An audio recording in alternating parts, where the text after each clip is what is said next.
The air in courtroom 7B felt heavy, like the moment before a thunderstorm breaks. Every wooden bench was packed with reporters, business executives, and curious citizens who had lined up since dawn to witness what the media had dubbed the trial of the decade.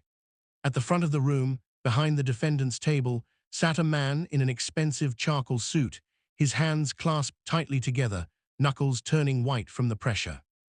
His name was Daniel Whitmore, and just 6 months ago, his face had been on the cover of every major business magazine in America. Now, those same magazines called him a thief, a liar, a man who had stolen millions from hard-working families who had trusted him with their retirement savings. The judge, a stern woman with silver hair pulled back in a tight bun, looked down at the defense table with narrowed eyes. "Mr. Patterson, are you seriously telling this court that you are withdrawing as counsel at this very moment, minutes before we are scheduled to begin?" The lawyer, a man in his 50s wearing wire-rimmed glasses, looked genuinely distressed.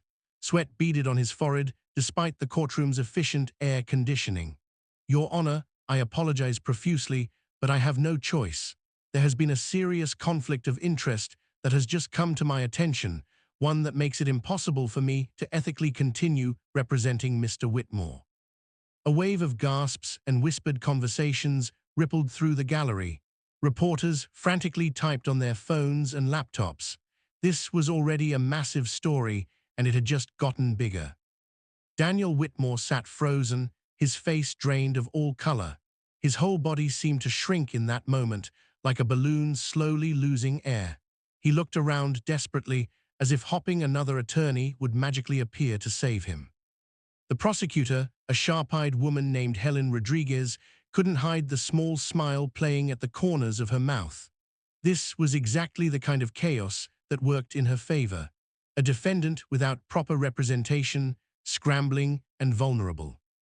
"Your Honor," she said, standing smoothly, "while I sympathize with Mr. Whitmore's predicament, the government has assembled dozens of witnesses, expert analysts, and victims who have traveled from across the country to be here today.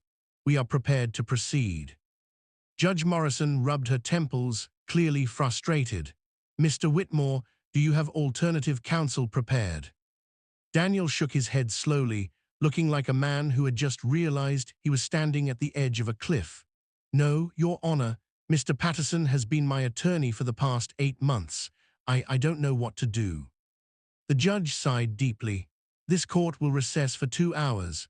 Mr. Whitmore, I strongly suggest you use that time to secure representation, or I will be forced to appoint a public defender who will have had 0 time to prepare for this complex case.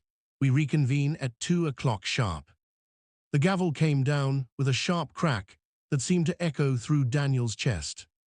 As people began to stand and stretch, filling the courtroom with the sound of shuffling feet and urgent conversations, a voice cut through the noise.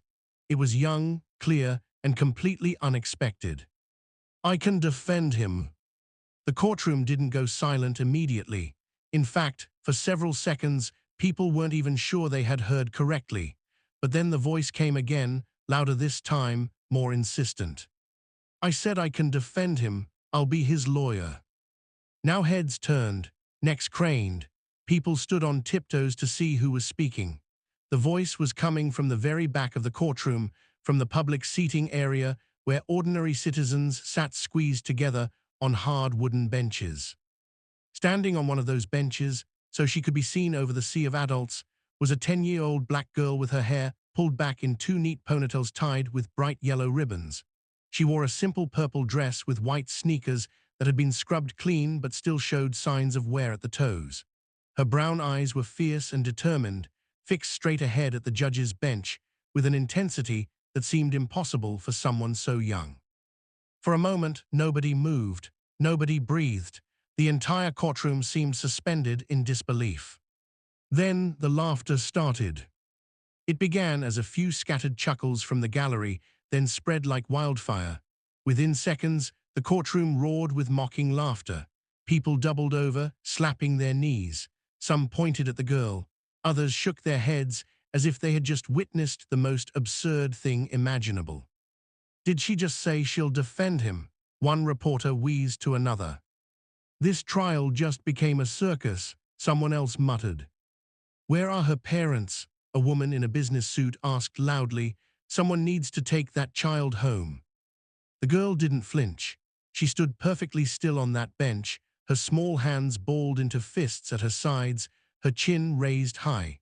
She looked like a tiny warrior facing down an army, refusing to back down even as waves of mockery crashed over her. Judge Morrison banged her gavel repeatedly, trying to restore order.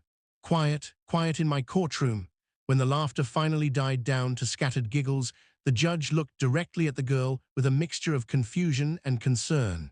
Young lady, this is a serious legal proceeding. Where are your parents? Before the girl could answer, a woman in the front row stood up quickly. She was in her early 30s, wearing the simple uniform of a hospital orderly, and her face showed clear distress. Your Honor, I'm so sorry, that's my daughter. Jasmine, get down from there right now. But Jasmine didn't move. She kept her eyes locked on the judge. Your Honor, I know this seems crazy. I know everyone thinks this is funny, but I'm completely serious. I can defend Mr. Whitmore, and I can prove he's innocent. The laughter started again, but this time it had an edge of discomfort to it.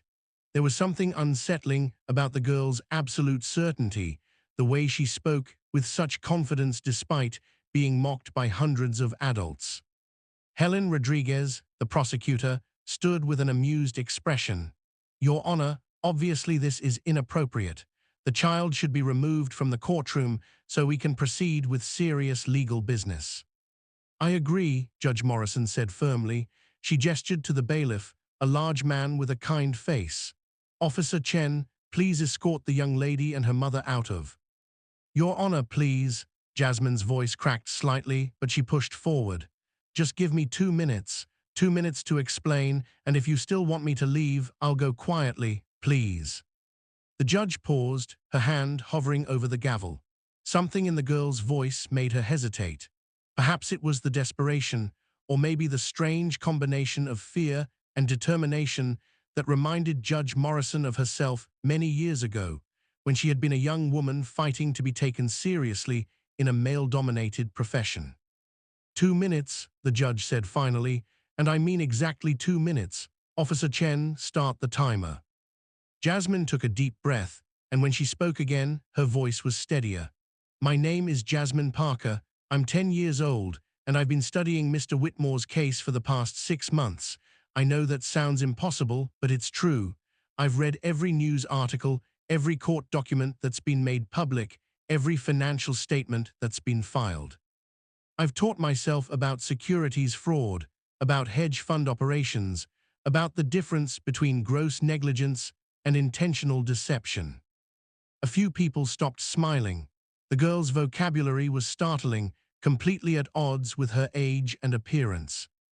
I know what you're all thinking, Jasmine continued, speaking faster now, aware that her time was ticking away.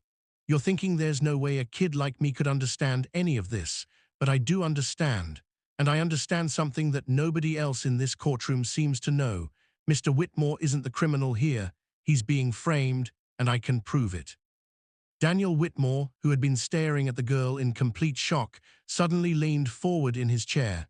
Something flickered in his eyes. Hope, recognition, it was hard to tell.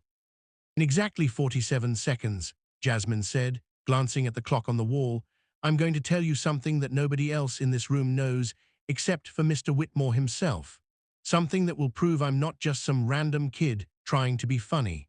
I'm someone who has spent every single day for 6 months learning the truth about what happened to Whitmore Financial Services. The courtroom had gone completely quiet now. Even the reporters had stopped typing. Everyone was listening. You have 30 seconds, Judge Morrison said quietly. Jasmine nodded. Then she looked directly at Daniel Whitmore for the first time. Mr. Whitmore, on the night of March 15th, the night before your company collapsed, and you were accused of stealing $80 million, you were sitting in your office. It was late, past midnight. You were alone, and you were looking at something on your computer screen that made you cry. Daniel's face went completely pale. His mouth opened slightly, but no sound came out. You were looking at a photograph, Jasmine continued. A photograph of your daughter Sarah from her 8th birthday party. In the picture, she's wearing a pink dress and holding a chocolate cake with yellow frosting, and she's laughing. That picture is usually on your desk in a silver frame, but that night, you were looking at it on your computer because earlier that day, someone had broken into your office and stolen the photograph. They also stole something else, something you've never told anyone about, not even your lawyer, because you didn't want to look weak or paranoid. The silence in the courtroom was now absolute and suffocating. Helen Rodriguez had stopped smiling entirely. Judge Morrison was leaning forward, completely focused on the young girl. They stole a small notebook, Jasmine said, a red leather notebook that your daughter gave you for Christmas 2 years ago.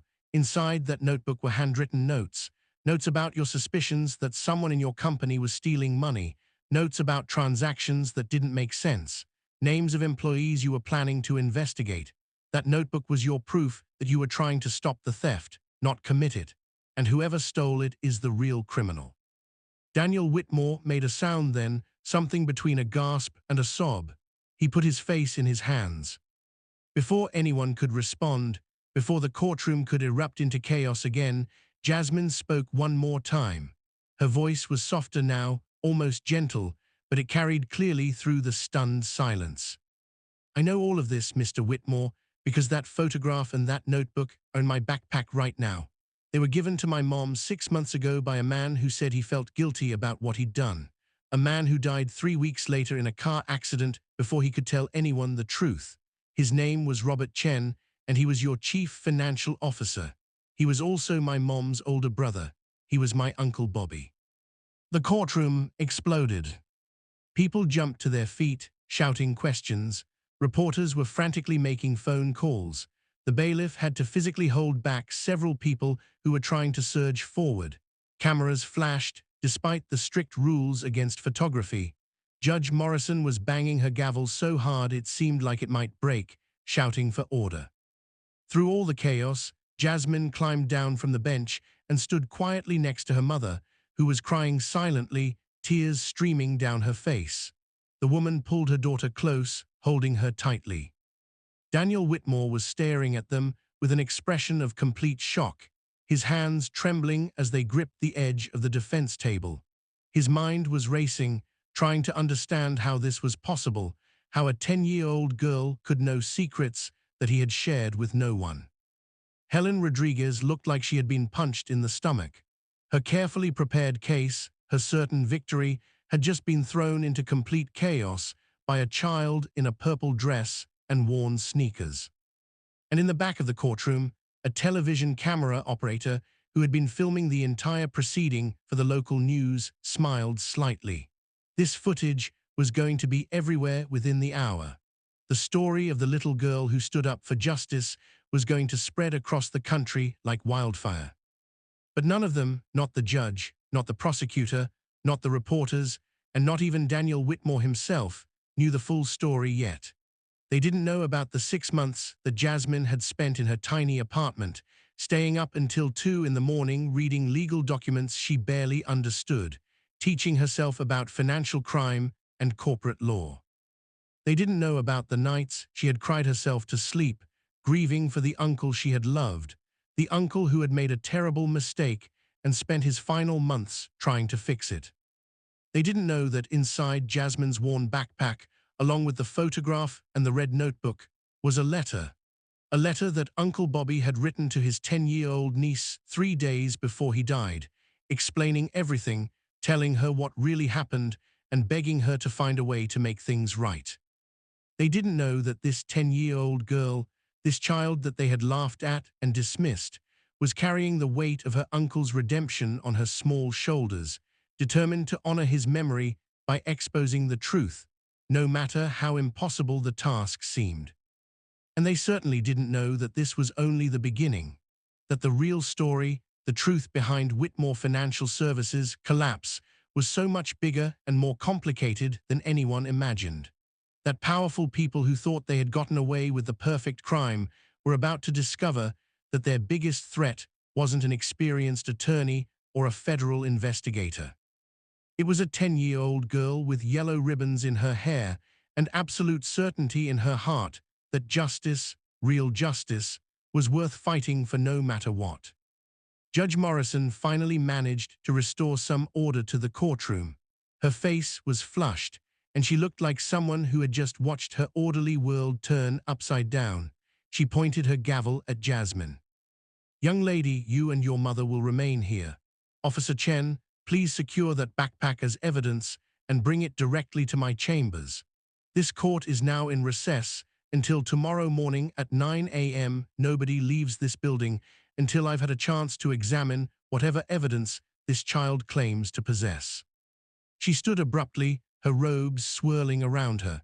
And someone find out how a 10-year-old girl ended up in possession of stolen evidence from a federal investigation. Now. As the judge disappeared through the door to her chambers, Jasmine felt her mother's arms tighten around her. She could feel her mom shaking, could hear her whispering, "What have you done, baby? What have we gotten ourselves into?" But Jasmine didn't regret anything. As she watched Daniel Whitmore being led away by his remaining legal assistant, as she saw the confusion and fear and desperate hope on his face, she thought about Uncle Bobby. She thought about the last time she had seen him, 2 weeks before he died, when he had shown up at their apartment in the middle of the night, looking sick and scared, pressing the backpack into her mother's hands and begging her to keep it safe. "I did something terrible," he had told them, tears streaming down his face. "I helped them destroy a good man because they promised me money and protection, but it's eating me alive. Sarah, I can't live with this anymore. Everything you need to prove the truth is in that bag. If anything happens to me, promise me you'll find a way to make this right." 3 weeks later, Uncle Bobby's car had hit a tree at 70 miles per hour on a straight road in broad daylight. The police called it an accident. Uncle Bobby's letter, the one hidden at the bottom of the backpack, called it murder. And now, standing in a federal courtroom with hundreds of eyes staring at her, Jasmine Parker understood that she had just painted a target on her own back. Whoever had framed Daniel Whitmore, whoever had killed Uncle Bobby to keep him quiet, they now knew that a 10-year-old girl possessed evidence that could destroy them. The small conference room adjacent to Judge Morrison's chambers felt like it was shrinking with every passing second. Jasmine sat in a leather chair that was too big for her, her feet dangling several inches above the floor, while her mother Sarah stood behind her with both hands protectively on her daughter's shoulders. Across the large mahogany table sat Judge Morrison, flanked by 2 federal investigators who had arrived within 20 minutes of the courtroom explosion. Their names were Agent Marcus Hall and Agent Jennifer Webb, and they looked at Jasmine with expressions that mixed curiosity, skepticism, and something that might have been concern. On the table between them sat Jasmine's worn backpack, now sealed in a clear evidence bag, and next to it, also in protective bags, were the items that had turned a straightforward fraud case into something much more complicated. A silver-framed photograph of a young girl holding a birthday cake, a red leather notebook filled with handwritten notes, and a sealed envelope that Jasmine had finally revealed, the letter from her Uncle Bobby. Judge Morrison held the letter in her hands, reading it for the 3rd time. Her expression growing darker with each pass. The letter was 4 pages long, written in Robert Chen's distinctive handwriting, the letters growing shakier and more desperate as the pages progressed. It detailed everything: how he had been approached by someone he referred to only as the partner, how he had been offered $3 million to help frame Daniel Whitmore for a crime he didn't commit, how the actual theft of $80 million had been orchestrated through a complex series of offshore accounts and shell companies that had nothing to do with Whitmore at all. The letter explained how Robert had created false documents, backdated transactions, and manipulated financial records to make it appear that Whitmore had been systematically stealing from his own investors for years. It described the guilt that had consumed Robert, the sleepless nights, the growing certainty that he had destroyed an innocent man's life for money. And most importantly, it contained names, account numbers, transaction dates, and a detailed timeline of exactly how the frame job had been executed. When Judge Morrison finally set the letter down, she removed her glasses and rubbed her eyes with a weariness that seemed to age her 10 years in an instant. "Mrs. Parker," the judge said quietly, Why didn't you bring this evidence forward 6 months ago when your brother gave it to you? Sarah's hands tightened on Jasmine's shoulders, her voice trembling when she spoke. Because I was terrified, Your Honor. Bobby told me that the people he was involved with were dangerous, that they had resources and connections everywhere. He told me that if I went to the police or the FBI, there was no guarantee the evidence would reach the right people before the wrong people found out about it. He made me promise to wait, to be careful, to find the right moment. She paused, swallowing hard. And then 3 weeks later, he was dead.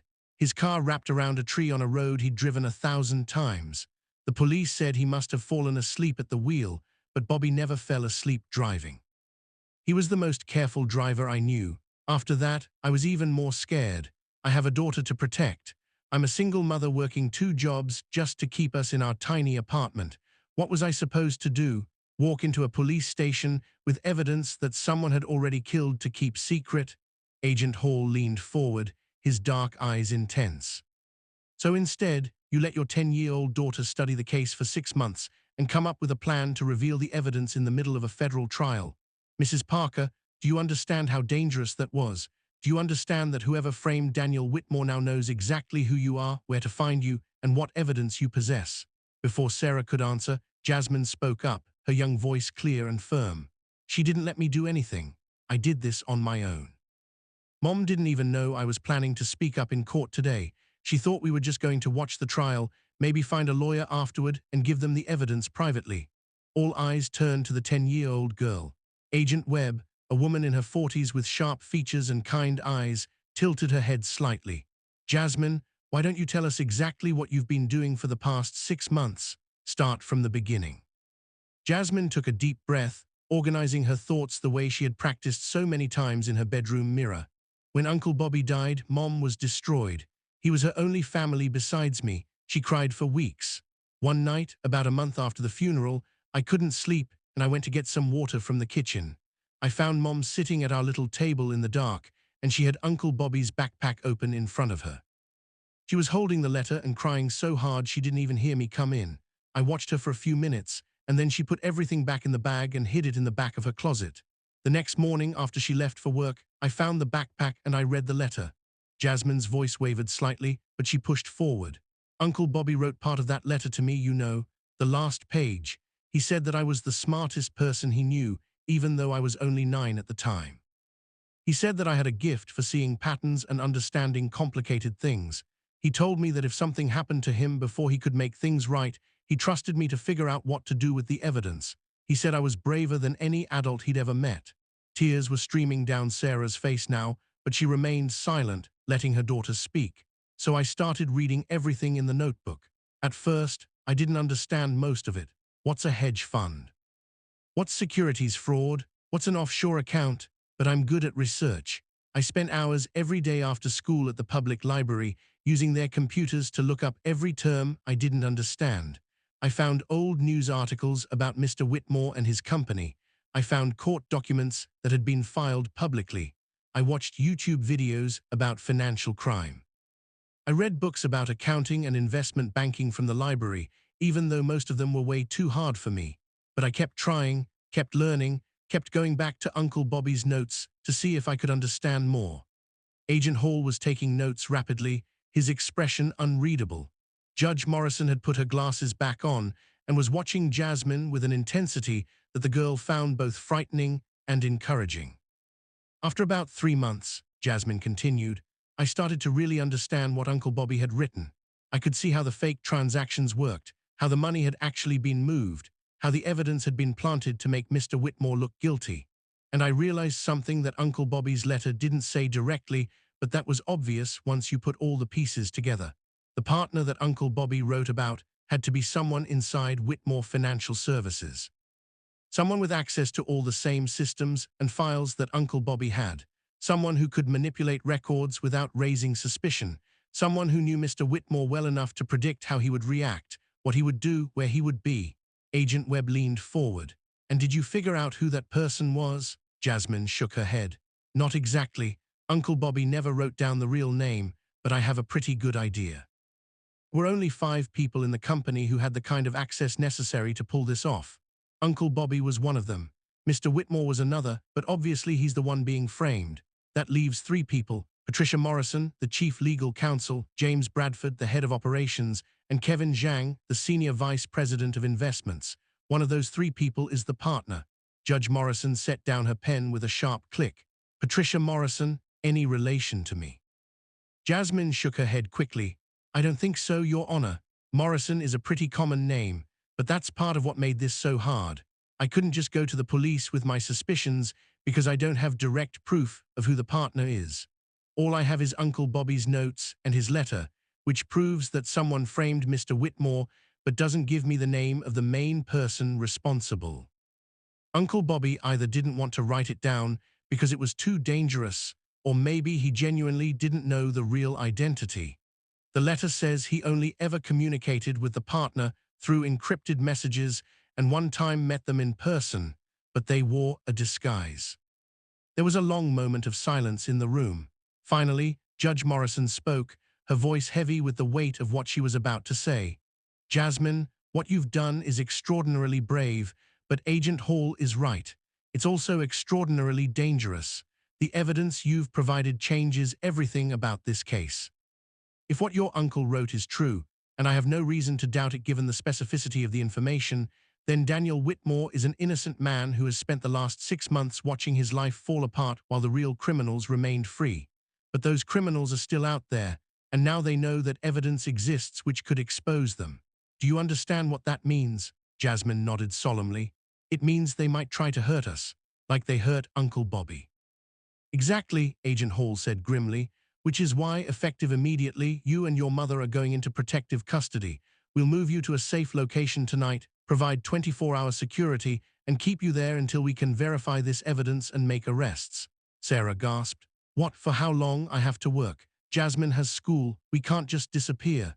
Agent Webb's expression was sympathetic but firm. Mrs. Parker. We're talking about people who have already committed an $80 million fraud and at least one murder. They've demonstrated that they're willing to kill to protect their secret. Your brother's death was made to look like an accident, which suggests these individuals have sophistication and resources. We cannot take any chances with your safety or your daughter's. Before Sarah could protest further, the conference room door opened and a young paralegal stuck her head in, looking flustered. Judge Morrison, I'm sorry to interrupt, but there's a situation in the hallway. Daniel Whitmore is refusing to leave the courthouse. He's demanding to speak with you and with, she glanced at her notes uncertainly, with the little girl who spoke up in court. He says he won't leave until he understands what's happening. Security is getting ready to remove him forcibly, but his legal assistant is arguing that he has a right to know about evidence that pertains to his case. Judge Morrison stood abruptly. Tell security to stand down. Bring Mr. Whitmore to conference room B, not this room. I'll speak with him there in 10 minutes. She turned back to Jasmine and Sarah. You two stay here with the agents. Don't leave this room. Don't open the door for anyone except me, and don't speak to anyone about what we've discussed. Am I clear? Both of them nodded. As Judge Morrison swept out of the room, her robes billowing behind her, Jasmine felt her mother's hands trembling on her shoulders. Agent Hall and Agent Webb exchanged a meaningful look, some kind of silent communication that Jasmine couldn't quite interpret. Then Agent Webb pulled out her phone and stepped into the corner of the room, speaking in low, urgent tones to someone on the other end. Agent Hall remained at the table, studying Jasmine with an expression that was hard to read. Finally, he spoke, his voice gentler than before. Jasmine, I have a daughter about your age. Her name is Kennedy. She likes to read mystery books and solve puzzles. She thinks she wants to be a detective when she grows up. He paused, choosing his words carefully.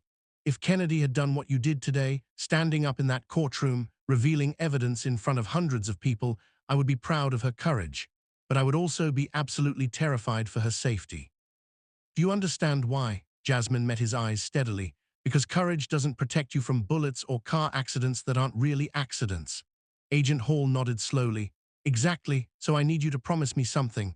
I need you to promise that from this moment forward, you'll do exactly what we tell you to do.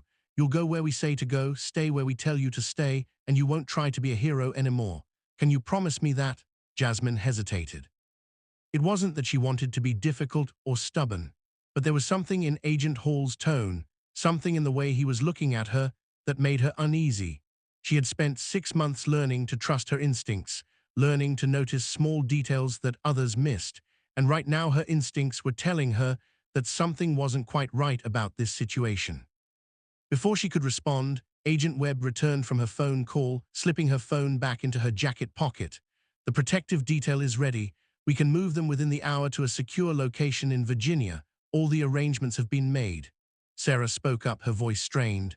Virginia, that's 2 states away. What about my job? What about Jasmine's school? All of our things are in our apartment. We can't just leave everything behind.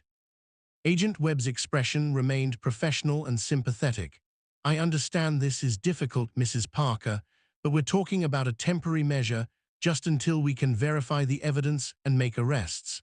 It might be a week, it might be 2 weeks, but it won't be forever.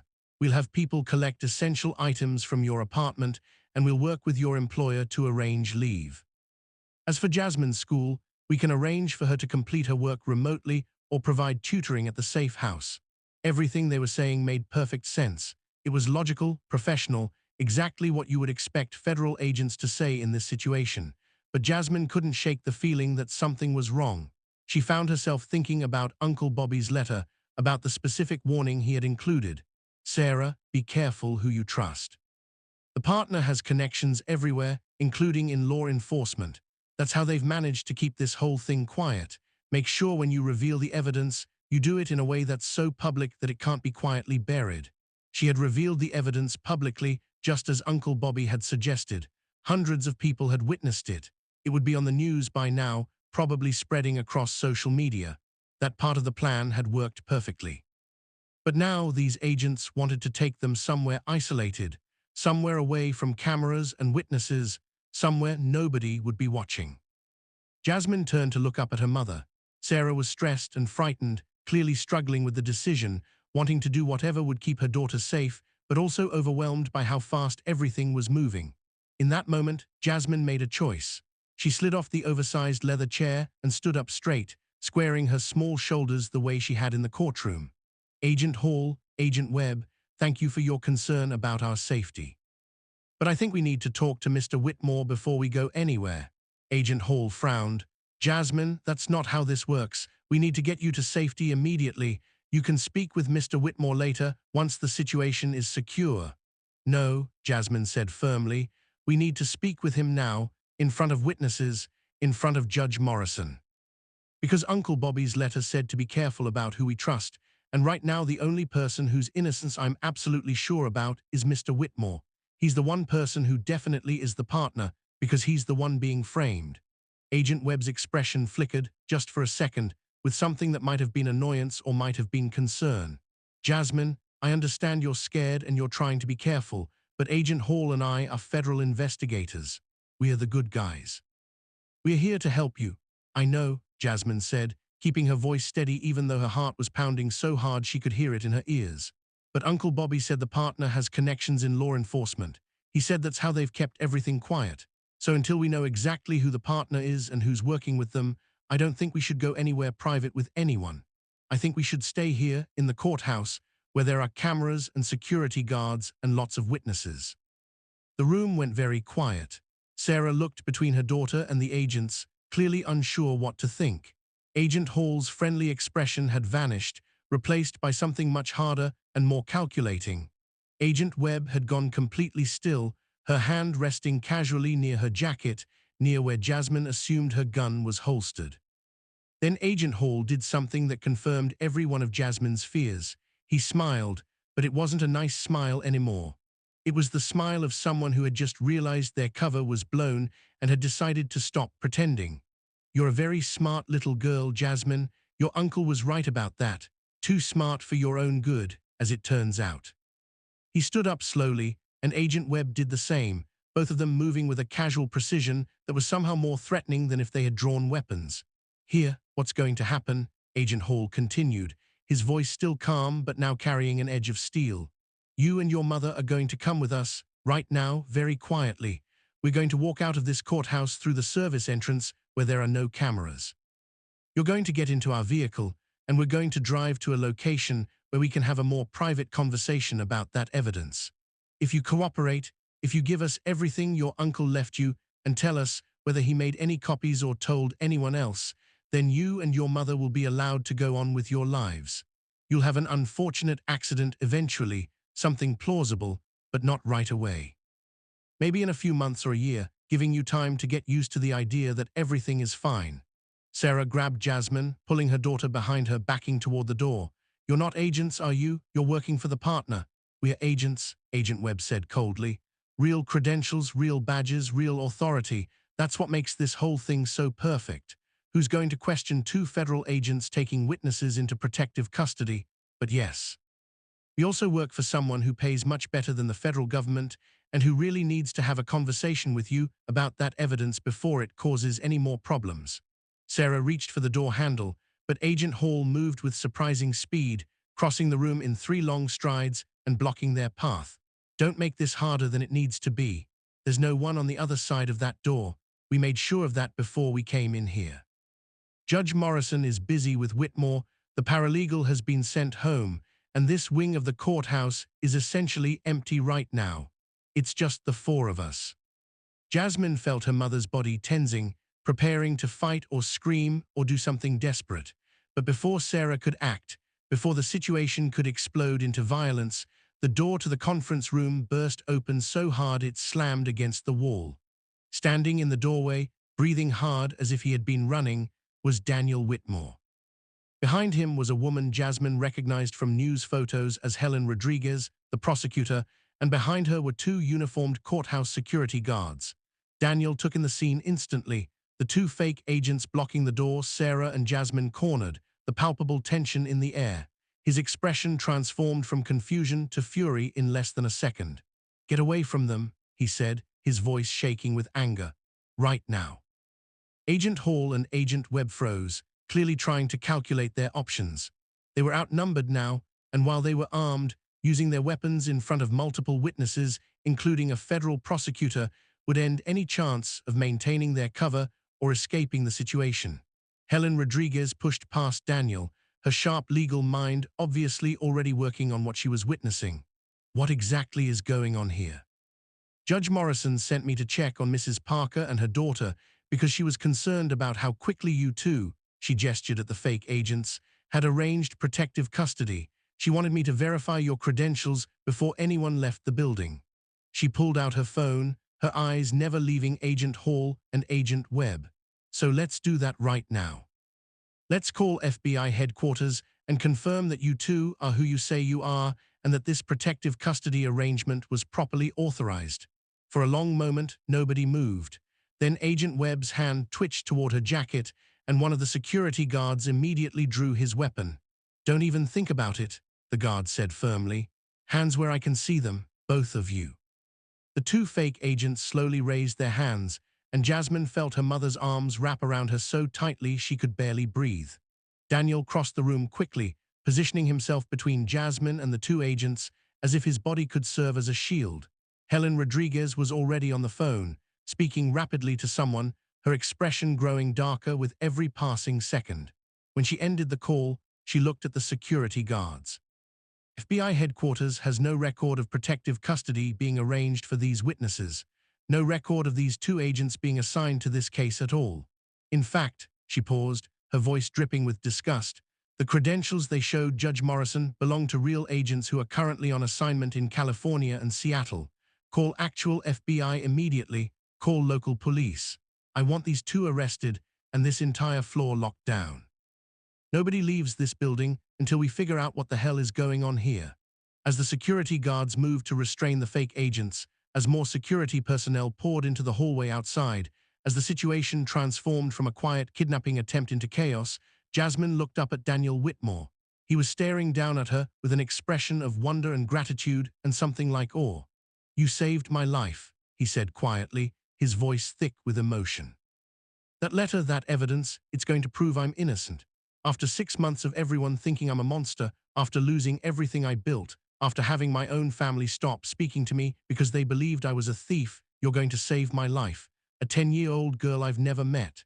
Jasmine shook her head. "I didn't do it alone. Uncle Bobby left the evidence. Mom kept it safe even though she was scared, and you helped us just now by bringing Ms. Rodriguez and the guards. We all did it together." But even as she said it, even as Daniel smiled at her words, Jasmine's mind was racing ahead to the next problem. The fake agents had been captured, but they were clearly working for the partner, which meant the partner now knew that their attempt to quietly eliminate the witnesses had failed, which meant the partner would be desperate, cornered, dangerous.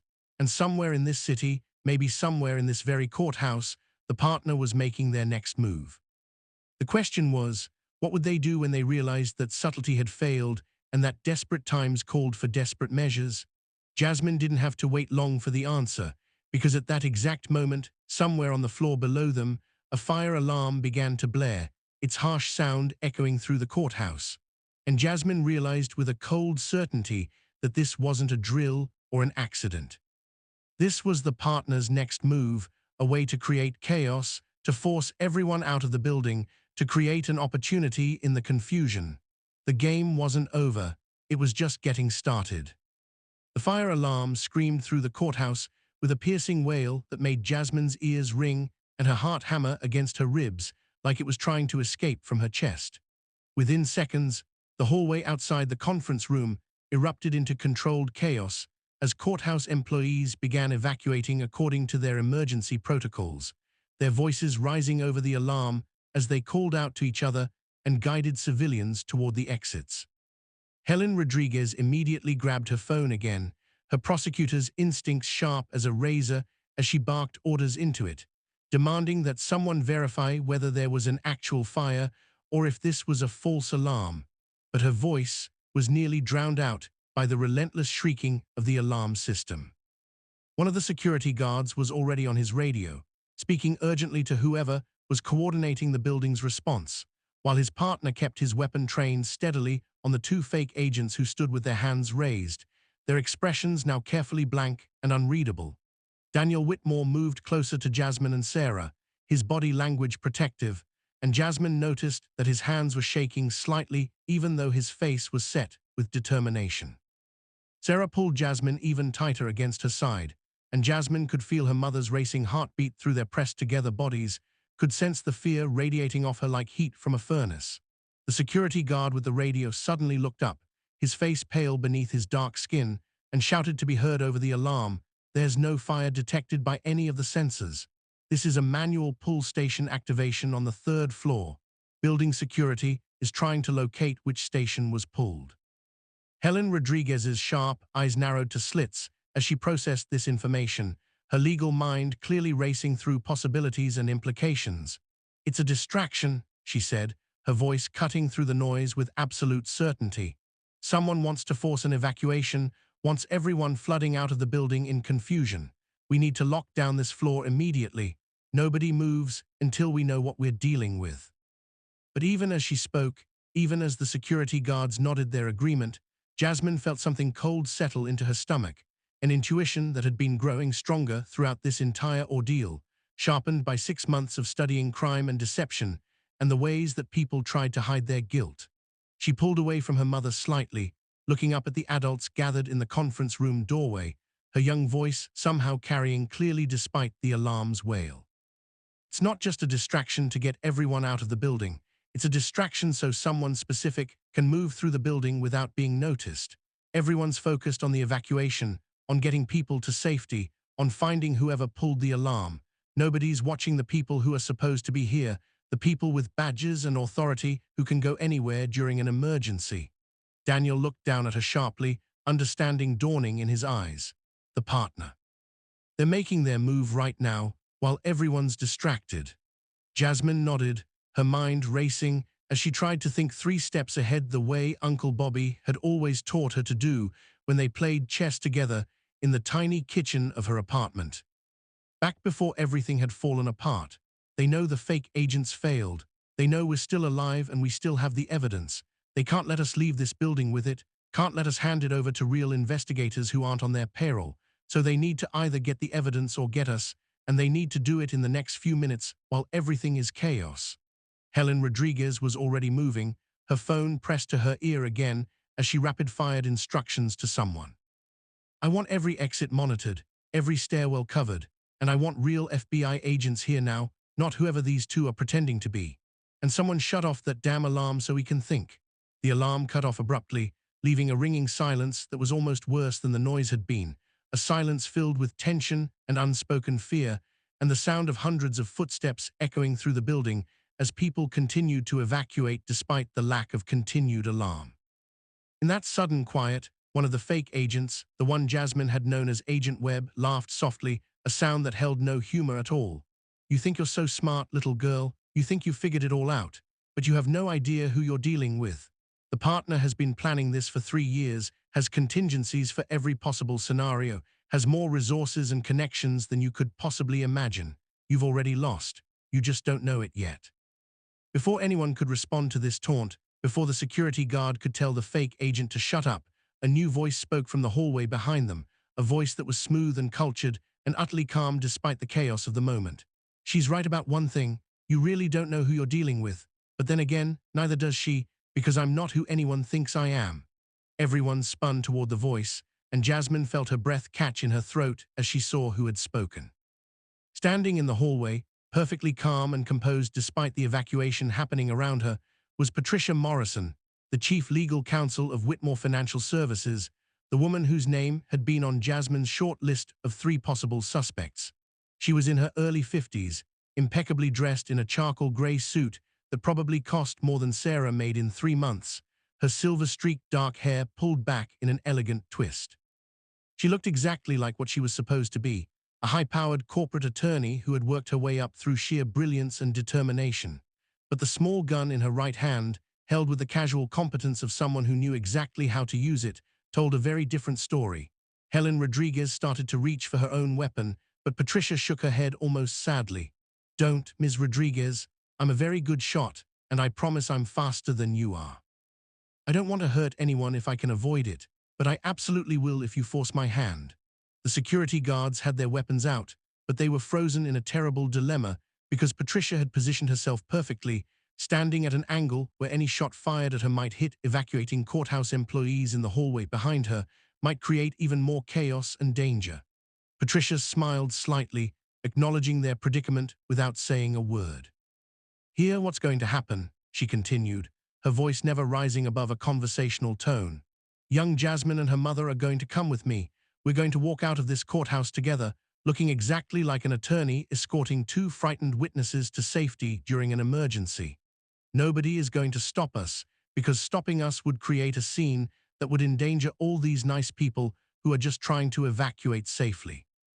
Once we're somewhere private, Jasmine is going to give me every piece of evidence her uncle left behind, including any copies he might have made. Then we're going to have a frank discussion about the importance of keeping family secrets quiet."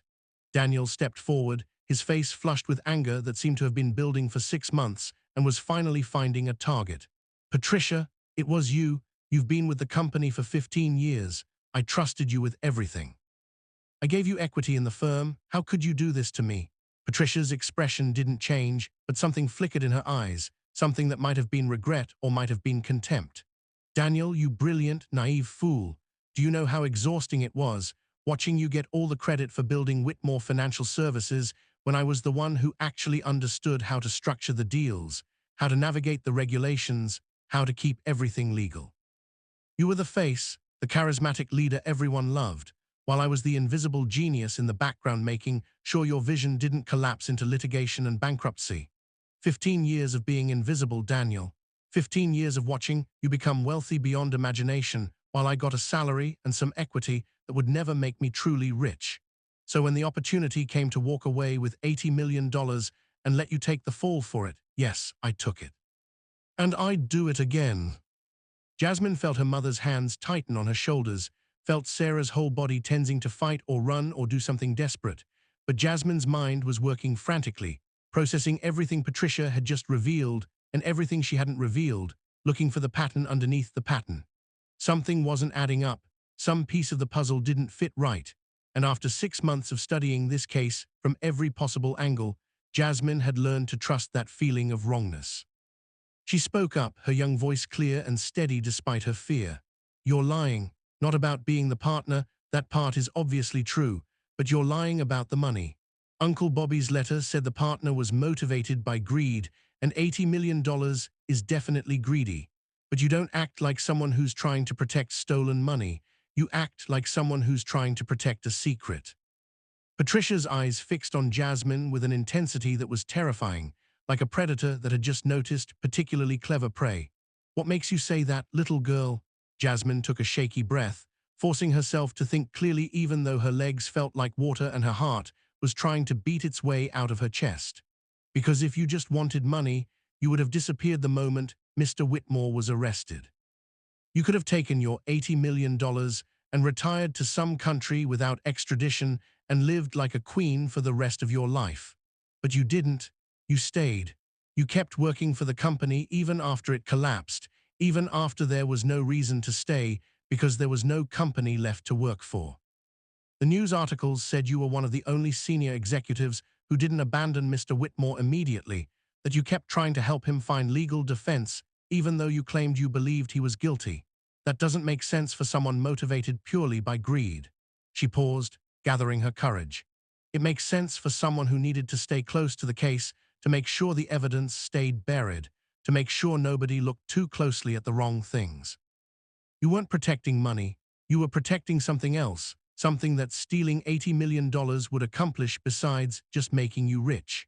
The hallway had gone utterly silent, except for the distant sounds of the evacuation continuing on other floors. Everyone was staring at Jasmine, but she kept her eyes locked on Patricia, watching the woman's face carefully for any sign that her guess had landed close to the truth. Patricia was very still for a long moment, and then she did something unexpected. She laughed, a genuine sound of surprised delight. "You really are remarkable, Jasmine. Your uncle said you were special, that you saw things other people missed. I didn't believe him because, well, you were 9 years old and who takes a 9-year-old seriously, but he was absolutely right. You've just figured out in 30 seconds what your uncle spent 3 months putting together before he got cold feet and decided to become a liability." She shifted her stance slightly, and everyone tensed, but she didn't raise the gun or make any threatening move. "You want to know what this was really about? Fine. You've earned that much. Yes, I stole $80 million. Yes, I framed Daniel for it, but the money was never the point. The money was just what I needed to pay certain people to help me, to keep quiet, to look the other way. What I was really doing was destroying Whitmore Financial Services completely and utterly. Burning it to the ground so thoroughly that nobody would ever be able to rebuild it or investigate its history too carefully." Daniel looked like he had been slapped, his face going pale with shock and hurt. "Why? What did I ever do to you that would make you want to destroy everything we built together?" Patricia's expression hardened into something cold and bitter. "Not everything, Daniel, not we. You didn't build Whitmore Financial Services. Your father did, 25 years ago, and you just inherited it when he died and renamed it, and pretended you were some kind of financial genius. But I was there from the beginning. I was your father's paralegal when I was 23 years old, fresh out of law school, brilliant and ambitious, and ready to take on the world. And your father was charming and powerful and very, very good at making a young woman feel special." Her voice cracked slightly, the first real emotion breaking through her controlled facade. "I was 24 when I got pregnant with your father's child. He was married to your mother, of course, had you and your perfect family, and he made it very clear that a baby would ruin everything for both of us. He gave me money for an abortion, told me it was for the best, promised that if I handled it quietly he would make sure my career flourished. So I did what he wanted. I got rid of the baby, I stayed quiet, and he did help my career, made me his protege, taught me everything about financial services law. But I was never family, Daniel. I was never more than the brilliant assistant who made things work behind the scenes. When your father died and left the company to you, not to me, not even a meaningful share of it despite 15 years of loyal service, I realized that I had sacrificed everything for a man who saw me as nothing more than a useful tool. And then I looked at you, the golden boy who inherited everything, and I saw your father's face looking back at me." The hallway was dead silent now. Even Helen Rodriguez looked shocked, her sharp prosecutor's mask slipping to reveal genuine human emotion underneath. Daniel's face had gone from pale to ashen, and he looked like he might be sick. Jasmine felt her mother's hands trembling on her shoulders, felt the weight of this confession settling over all of them like a heavy blanket. Patricia continued, her voice steady again, but carrying an undercurrent of pain that 30 years hadn't healed. "So I spent 3 years planning how to destroy everything your father built, everything you inherited, everything that should have been partly mine. I needed it to look like fraud, so the government would seize all the assets, so your investors would lose everything, so the company's reputation would be destroyed so completely that nobody would ever trust the Whitmore name again. I needed you to feel what it's like to lose everything, to be betrayed by someone you trusted, to watch your whole life collapse around you while everyone you thought cared about you turns away. And it worked perfectly, until your uncle, she gestured with the gun towards Sarah, decided to grow a conscience at the worst possible time. Sarah spoke up, her voice shaking but fierce. Bobby felt terrible about what he'd done. He couldn't sleep, couldn't eat, couldn't live with himself for helping you destroy an innocent man's life. Whatever your father did to you was wrong, truly wrong, and I'm sorry for what you went through. But Daniel isn't his father. He didn't hurt you. He didn't even know you existed in any special context. And you've destroyed him anyway, destroyed hundreds of people who lost their investments, destroyed my brother who was eaten alive by guilt, all because you couldn't let go of something that happened decades ago. Patricia's face twisted with anger, her controlled facade cracking further. Don't you dare judge me. You have no idea what it's like to sacrifice your own child, your own future, for a man who promised you the world and gave you nothing but scraps. Your brother understood that, understood the weight of what I was carrying. That's why he agreed to help me in the first place.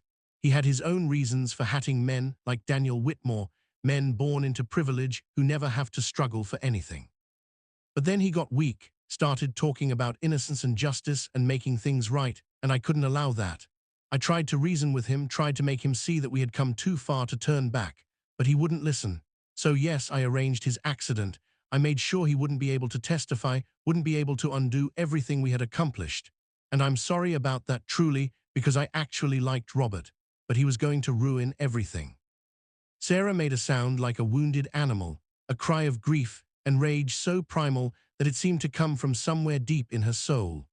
She lunged forward, trying to get to Patricia, trying to reach the woman who had just casually admitted to murdering her brother, but the security guards grabbed her, held her back even as she screamed and struggled. Jasmine stood frozen, tears streaming down her face, her young mind trying to process the enormity of what Patricia had revealed, the casual way she had admitted to murder, the complete lack of remorse in her voice. In that moment of chaos, with Sarah screaming and struggling and everyone's attention divided, Patricia made her move. She surged forward, surprisingly fast for a woman in her 50s, and grabbed Jasmine around the waist, hauling the girl against her body and pressing the gun against Jasmine's temple. Jasmine gasped, feeling the cold metal against her skin, feeling Patricia's arm tight around her ribs, making it hard to breathe. "Everyone stay exactly where you are," Patricia commanded, her voice sharp and dangerous. "I walk out of here with the girl, or I start shooting, and I guarantee you that she'll be the first casualty. Ms. Rodriguez, I know you're smart enough to understand that you don't want a child's death on your conscience. Guards, you've got families. Think very carefully before you decide to be heroes." The security guards had their weapons raised, but their faces showed the agony of their impossible situation. Helen Rodriguez looked like she was frantically calculating odds and outcomes, trying to find some legal or logical solution to a problem that had spiraled far beyond the boundaries of normal courtroom procedure. Daniel stood helpless, his hands raised as if he could somehow shield Jasmine from danger through sheer force of will.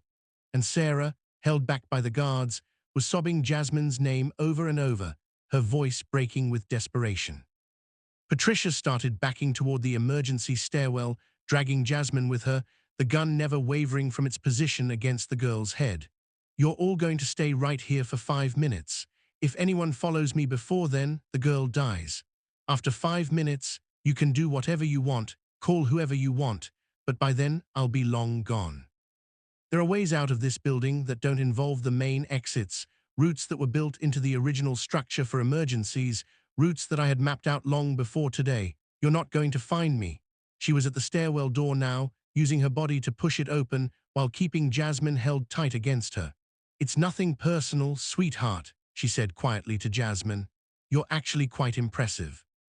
But you got involved in something that was none of your business, and now you're going to have to pay the price for that curiosity."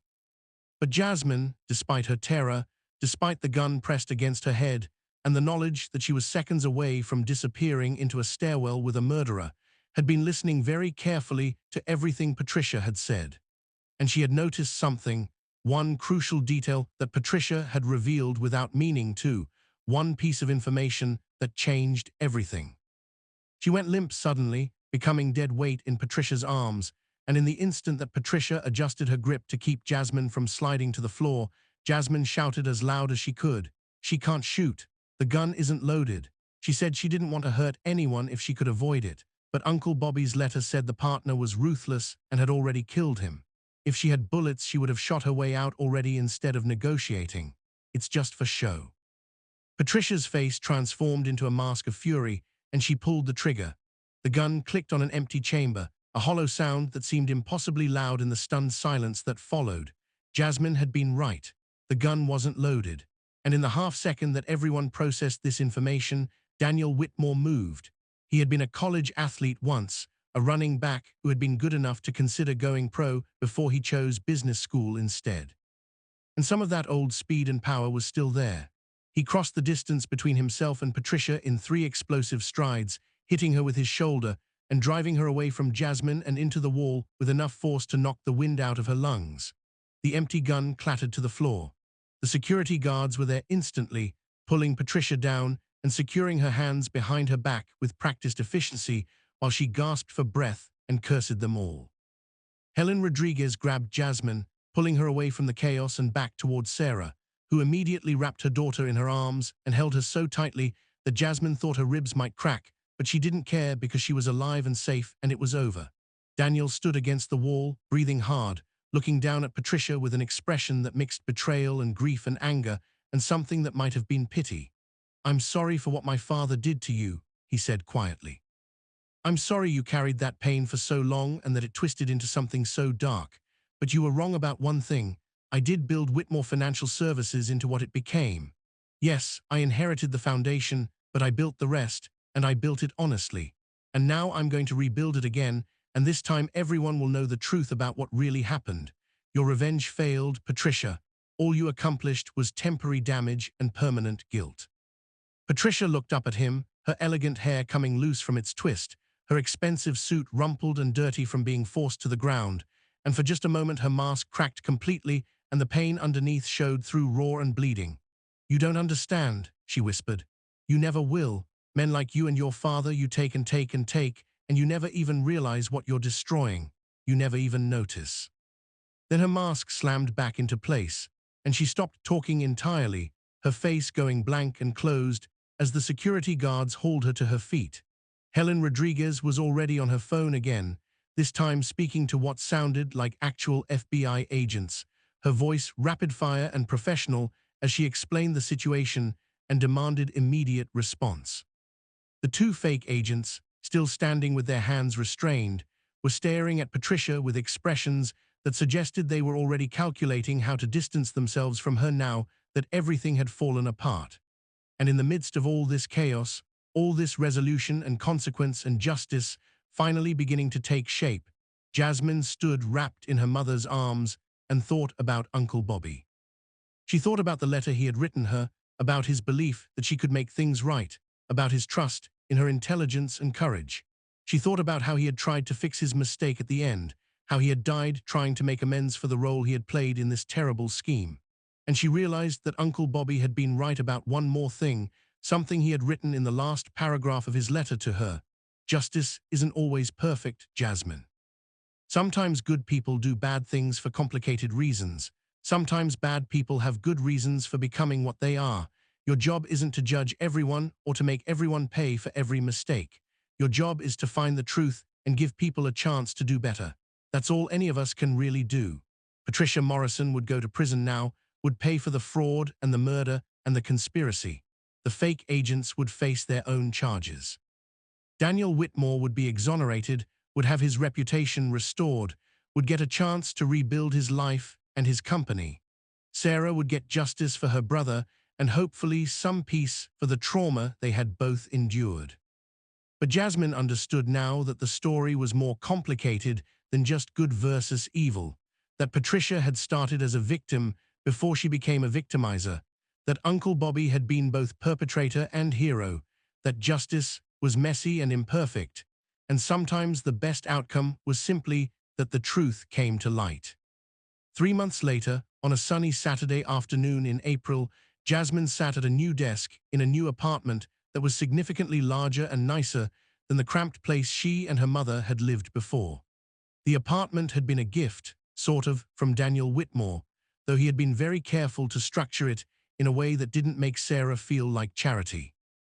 He had hired Sarah as the head of his personal security team, a position that came with a substantial salary and benefits and housing in a building he owned, and Sarah had reluctantly accepted after Daniel pointed out that she had proven herself to be one of the few people in the world he could completely trust.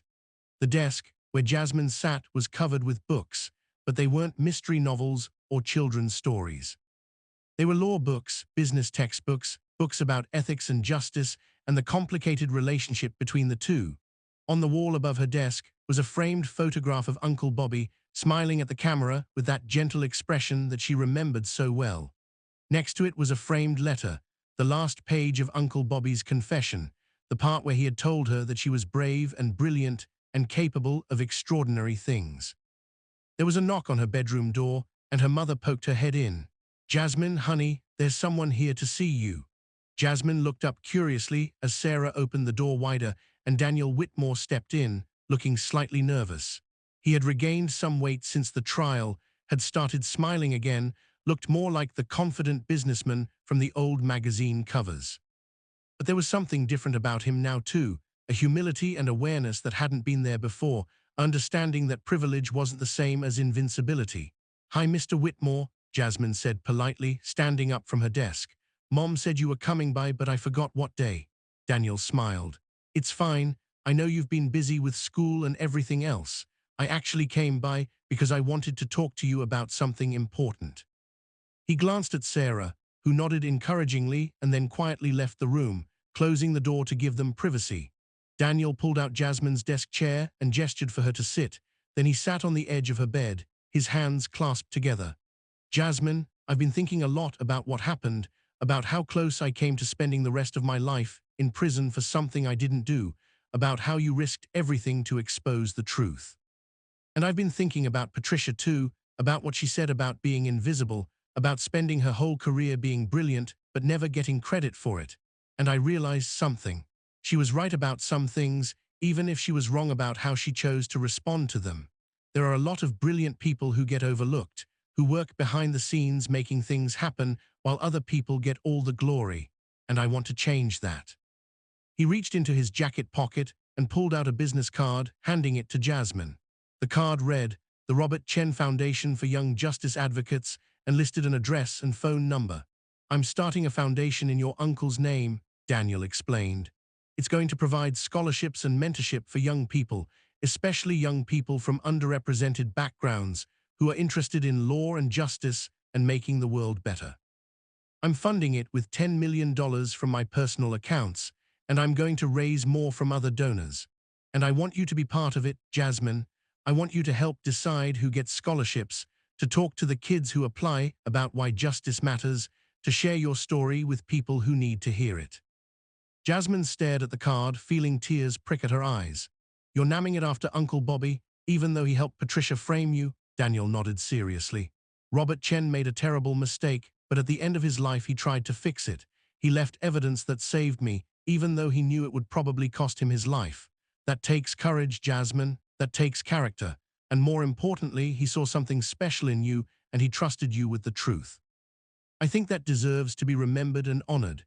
Jasmine held the card carefully, like it was something precious and fragile. "Mr. Whitmore, can I ask you something?" "Of course. What happened to Patricia? I mean, I know she's in prison, but have you talked to her or anything?" Daniel was quiet for a moment, and something complicated passed across his face. "I went to see her once, about a month ago. I wanted to understand, I guess. Wanted to hear her story without the anger and the gun and the chaos. She told me more about my father, about the things he did and said, about how he treated her. And I believe her, Jasmine. I think my father was a brilliant businessman, but also someone who used people and discarded them when they were no longer useful to him. I think Patricia was genuinely hurt and damaged by what he did. It doesn't excuse what she became, doesn't excuse fraud or murder, but it does explain it a little. And I told her that I was sorry, truly sorry, for what my father did to her. She didn't say anything in response, just stared at me. But when I was leaving, she said one thing. She said, "Tell that little girl she's going to change the world someday. I should have listened to Robert when he said she was special." Jasmine felt something unlock in her chest, some tight knot of fear and anger that she hadn't even realized she was carrying. "Thank you for telling me that, Mr. Whitmore." They talked for a while longer about the foundation, about Jasmine's plans for the future, about how she was doing in school now that the trial was over and life had started to settle into something resembling normal. When Daniel finally left, Jasmine sat alone in her room, looking at the business card, looking at Uncle Bobby's picture, thinking about everything that had happened. She thought about Patricia Morrison, brilliant and bitter and broken by old wounds that had never healed. She thought about Uncle Bobby, flawed and guilty, but ultimately brave enough to try to make amends. She thought about her mother, who had kept a terrible secret because she was afraid, but who had raised a daughter strong enough to speak the truth anyway. She thought about Daniel Whitmore, who had lost everything and gotten it back, and learned something important about privilege and justice along the way. And she thought about herself, a 10-year-old black girl from a struggling single-parent household who had stood up in a federal courtroom and changed the course of multiple lives with nothing but courage and determination and a worn backpack full of evidence. The truth was complicated. Justice was imperfect. People were capable of both terrible cruelty and extraordinary courage, sometimes in the same lifetime, sometimes in the same moment. But the truth still mattered. Justice still mattered. Standing up for what was right still mattered, even when it was scary, even when the odds seemed impossible, even when everyone around you was laughing and telling you that you were too small, too young, too powerless to make a difference. Jasmine picked up her pen and opened her journal, the one she had started keeping after everything had ended, where she wrote down her thoughts and observations and lessons learned. At the top of a fresh page, she wrote, "Uncle Bobby told me that justice isn't always perfect, but it's always worth fighting for. Today, I understand what he meant. Perfect justice would be a world where Patricia never got hurt in the first place, where my uncle never made his mistake, where Mr. Whitmore never suffered for a crime he didn't commit. But since we don't live in a perfect world, the best we can do is tell the truth, give people a chance to do better, and never stop fighting for what's right even when it's hard. That's what Uncle Bobby did at the end of his life. That's what I'm going to keep doing for the rest of mine." Because I learned something important these past few months. I learned that one person, even a small person, even someone that everyone underestimates, can make a difference if they're brave enough to stand up and speak the truth. I learned that justice isn't just something that happens in courtrooms or law books. It's something that happens when ordinary people decide that right matters more than safe, that truth matters more than comfort, that protecting the innocent matters more than protecting yourself. And I learned that my voice matters, that even when everyone is laughing, even when everyone thinks I'm too young or too foolish or too naive, my voice still has power if I'm brave enough to use it. She set down her pen and looked out her window at the city beyond, at the thousands of windows in hundreds of buildings where other people were living their complicated lives, making their difficult choices, trying to navigate the messy space between right and wrong. Somewhere out there, other people needed someone to stand up for them. Other innocent people were suffering because of lies. Other children were watching adults around them do terrible things and wondering if anyone would ever hold them accountable. And Jasmine decided, sitting there in her new room with Uncle Bobby's picture watching over her, that she was going to spend the rest of her life being the kind of person who stood up, the kind of person who spoke truth to power, the kind of person who never forgot that justice, real justice, required courage from ordinary people in extraordinary moments. She was 10 years old, and she had already changed multiple lives by refusing to stay silent. She had proven that age and size and background didn't determine your power to make a difference. She had shown that sometimes the bravest person in the room is the one everyone underestimates. And this was just the beginning. This was just the first chapter in what Jasmine knew would be a lifetime dedicated to fighting for truth and justice, to standing up for people who couldn't stand up for themselves, to making sure that voices like hers, voices that the world too often dismissed or ignored, would be heard loud and clear. Because she had learned the most important lesson of all: your voice matters. your courage matters. And sometimes, in a crowded courtroom or a quiet moment of decision, one person standing up and saying, "I can defend him," is all it takes to change everything. The end came not with a dramatic flourish, but with a quiet determination, with a 10-year-old girl closing her journal and returning to her homework, knowing that she had already done something extraordinary and knowing that it was only the first of many extraordinary things she would do in her lifetime, because justice doesn't sleep, and neither do the people who fight for it. If this story inspired you, if it reminded you that courage comes in all sizes and that standing up for what's right always matters even when it's scary, please subscribe to this channel to support our growth. Share this story with someone who needs to hear it, someone who needs to be reminded that their voice matters and their courage can change the world. Because stories like Jasmine's aren't just entertainment, they're reminders of what's possible when ordinary people decide to do extraordinary things. Thank you for watching, and remember, you're braver than you think, your voice is more powerful than you know, and the world needs people like you who are willing to stand up for truth even when everyone else is sitting down.